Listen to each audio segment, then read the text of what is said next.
আসলে প্রত্যেকটা জিনিসের তার নিজস্ব একটা সৌন্দর্য আছে, ব্যক্তিগত একটা নিজের একটা আত্মগোপনীয় একটা সৌন্দর্য আছে। এই যে যেমন ধরেন আনারসটা, এই আনারসটা আমরা সবসময় নর্মালভাবে কেটে খাই, কিন্তু এই যে এভাবে করে চারপাশ থেকে যদি আমরা কাটি, এর কিন্তু একটা সৌন্দর্য আলাদা একটা ডিজাইন আছে, এটা এই ডিজাইনটা বের হয়ে গেছে। আমি এই আনারসটা কাটার পর মানে খুবই মুগ্ধ হয়ে ডিজাইনটা দেখতেছিলাম, যে আসলে তো প্রত্যেকটা জিনিসের যার যার নিজস্ব একটা সৌন্দর্য আছে।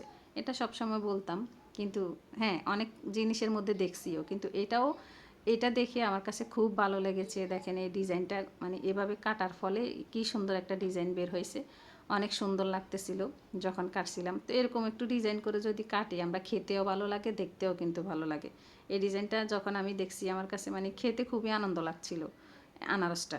তো এখন এটাকে আমরা এভাবে কেটে এভাবে খেতে পারি। তো আপনারাও মানে আমার কাছে বিষয়টা ভালো লেগেছে, তাই আপনাদের সাথে শেয়ার করলাম।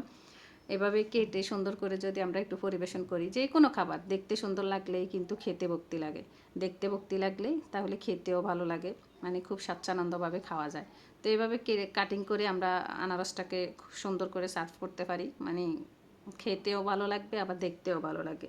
একজন গেস্ট আসলে যদি এভাবে করে দেয় তাহলে কিন্তু আমার মনে হয় না এই ডিজাইনটা খুব একটা খারাপ লাগতেছে। মানে আমার তো ভালো লেগেছে, আপনাদেরও হয়তো এটা ভালো লাগবে, তাই আপনাদের সাথে নর্মালি এই ডিজাইনটা শেয়ার করলাম। তো সবাই ভালো থাকবেন। ভিডিওটি কেমন লাগলো অবশ্যই একটা কমেন্ট করে জানিয়ে দিবেন।